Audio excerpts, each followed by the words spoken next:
Which of us here doesn't like street food? That spicy chaat at the corner place, delicious bhel puri, sev puri, Chinese bhel, yum. But what if I were to tell you that it was recently discovered that a number of street food vendors were found to be crorepatis? That's right. And if you, like me, find this story to be incredibly wild, you should share it with your friends because, well, it's a talking point. Anyway, the IT department found that 250 street vendors and scrap dealers in Kanpur were actually crorepatis. These Indians are challenging the usual perception of millionaires and billionaires and crorepatis in sleek suits and lavish apartments. They were fruit and vegetable sellers, owners of small medical shops, banya shops, raddiwalas, pan sellers, and sanitation workers. And they have managed to amass crores by evading taxes for years. According to the IT department, a total of 3.7 crores was spent by these secret millionaires, which is approximately $500,000. They saved all this money and spent it on buying properties. The IT report also shows that a lot of them actually owned at least 3 cars, while others bought agricultural land in rural areas surrounding Kanpur. All this secret wealth came to the public's knowledge when the IT department investigated into it. They found hundreds had not paid taxes beyond their goods and services tax registration, while at least 65 grocery store owners and medical shop owners had not even registered their business over the GST records. According to other reports, not even a single cent outside of the GST registration was paid, but in 4 years, property worth more than 375 crore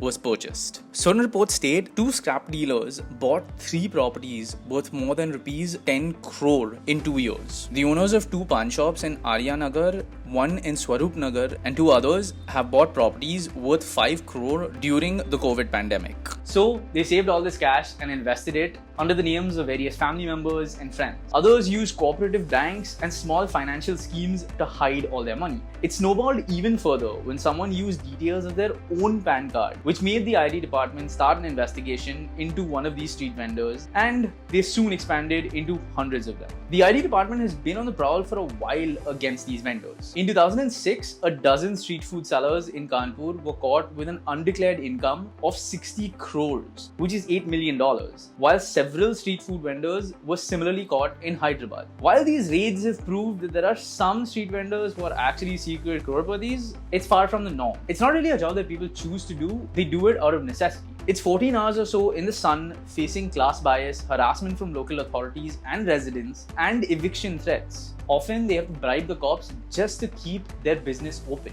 Municipal corporation officials conduct surprise raids. Hari Pujan, a fruit seller, told The Guardian. He explained that these bribes threaten his business. Sometimes, if I'm lucky, I move my fruit cart and hide in the narrow lane before the officials arrive. The lockdown hasn't been kind to them either. Street vendors represent 4% of the urban workforce across India, and they constantly provide a huge ecosystem for urban cities to flourish, whether it's food, clothing, or other things. Local and state governments are trying to curb harassment against street vendors and hawkers from the cops and the authorities and the residents with laws like Section 29. So it's hopeful that the situation changes soon enough. Did you enjoy this video? Well, then don't forget to like and comment and tell us what other kinds of things you'd like us to cover. We at Nutshell love exploring different kinds of stories, breaking down complex topics, and investigating things that you wouldn't usually see on your newsfeed. So, tell us what you'd like to hear about.